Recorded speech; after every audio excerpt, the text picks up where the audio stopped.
King Kong से भी खतरनाक पहाड़ी राक्षस की वापसी। निर्माण कार्य के दौरान एक पुराना अभिशाप टूट गया और हजारों साल से सो रहा प्राचीन दैत्य जाग उठा।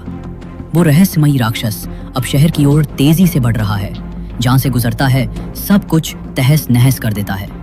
क्या वाकई दैत्य सभ्यता कभी अस्तित्व में थी? अमे को याद आया अपने पिता का वो आखिरी वाक्य। वो दोनों पहुंचे उस जगह जहां सबसे पहले दैत्य देखा गया था। जमीन पर पड़े विशाल पैरों के निशान देखकर उसके पिता बोले, यही है वो प्राचीन दैत्य। लेकिन आसपास कहीं वो दिखाई नहीं दे रहा था। और सबसे रहस्यमयी बात, जहां पहले कोई पहाड़ नहीं था वहां अब अचानक एक नई पहाड़ी उभर आई थी। इसी बीच अमे ने एक अजीब दृश्य देखा। अगले ही पल जमीन फटी और दैत्य बाहर आ गया। हेलीकॉप्टर उसके सामने खिलौनों जैसे लग रहे थे। कमांड सेंटर पूरी तरह दंग रह गया। रॉकेट्स, बम, टैंक सब कुछ इस्तेमाल किया गया। फिर भी रक्षा मंत्रालय ने हमला करने का आदेश दिया, लेकिन दैत्य को एक खरोंच तक नहीं आई। अब दैत्य गुस्से में आ गया। उसने टैंकों को कुचल डाला। कमांडो टीम पल भर में तबाह हो गई।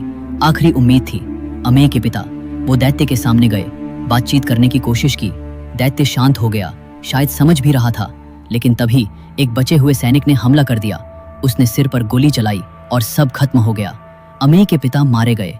दैत्य शांतिपूर्वक वापस मुड़ा और चला गया। वो पहुंचा जंगल के पार्क में, जहां उसने इंसानों के बनाए झूलों को देखा, जैसे चींटियां कुछ बना रही हों। घंटी बजाकर उसे डराने की कोशिश की गई। पहले तो असर हुआ, लेकिन अचानक दैत्य बौखला गया। लेकिन तभी सेना फिर पहुंच गई। एक हेलीकॉप्टर गिरता हुआ एक बच्चे की ओर जा रहा था और तभी दैत्य ने उसे पकड़ लिया। वो पलटा और शहर की ओर निकल पड़ा।